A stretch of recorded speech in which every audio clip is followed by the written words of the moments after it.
बीता हुआ कल कहानी महात्मा बुद्ध से संबंधित। बुद्ध भगवान एक गांव में उपदेश दे रहे थे। उन्होंने कहा कि हर किसी को धरती माता की तरह सहनशील तथा क्षमाशील होना चाहिए। क्रोध ऐसी आग है जिसमें क्रोध करने वाला दूसरों को जलाएगा तथा खुद भी जल जाएगा। सभा में सभी शांति से बुद्ध की वाणी सुन रहे थे, लेकिन वहां स्वभाव से ही अतिक्रोधी एक ऐसा व्यक्ति भी बैठा हुआ था जिसे ये सारी बातें बेतुकी लग रही थी।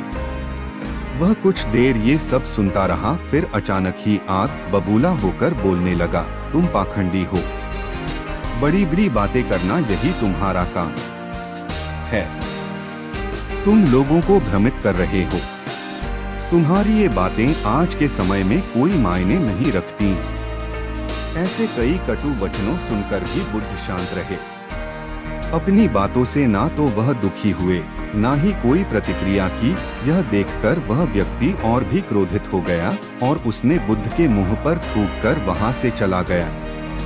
अगले दिन जब उस व्यक्ति का क्रोध शांत हुआ तो उसे अपने बुरे व्यवहार के कारण पछतावे की आग में जलने लगा और वह उन्हें ढूंढते हुए उसी स्थान पर पहुंचा। पर बुद्ध कहाँ मिलते, वह तो अपने शिष्यों के साथ पास वाले एक अन्य गांव निकल चुके थे।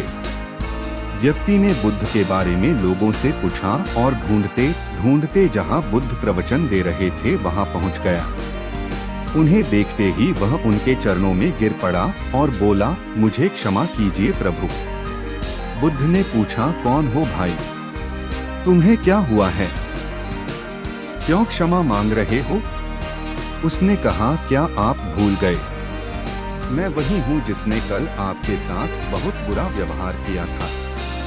मैं शर्मिंदा हूँ। मैं मेरे दुष्ट आचरण की क्षमा याचना करने आया हूँ। भगवान बुद्ध ने प्रेम पूर्वक कहा, बीता हुआ कल तो मैं वही छोड़कर आ गया और तुम अभी भी वही अटके हुए हो। तुम्हें अपनी गलती का आभास हो गया, तुमने पश्चाताप कर लिया, तुम निर्मल हो चुके हो। अब तुम आज में प्रवेश करो। बुरी बातें तथा बुरी घटनाएं याद करते रहने से वर्तमान और भविष्य दोनों बिगड़ते जाते हैं।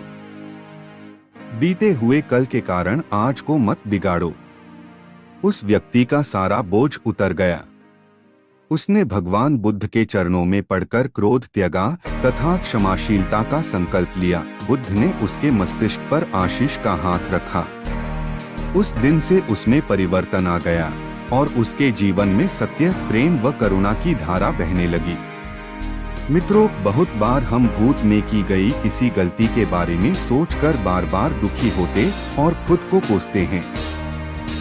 हमें ऐसा कभी नहीं करना चाहिए।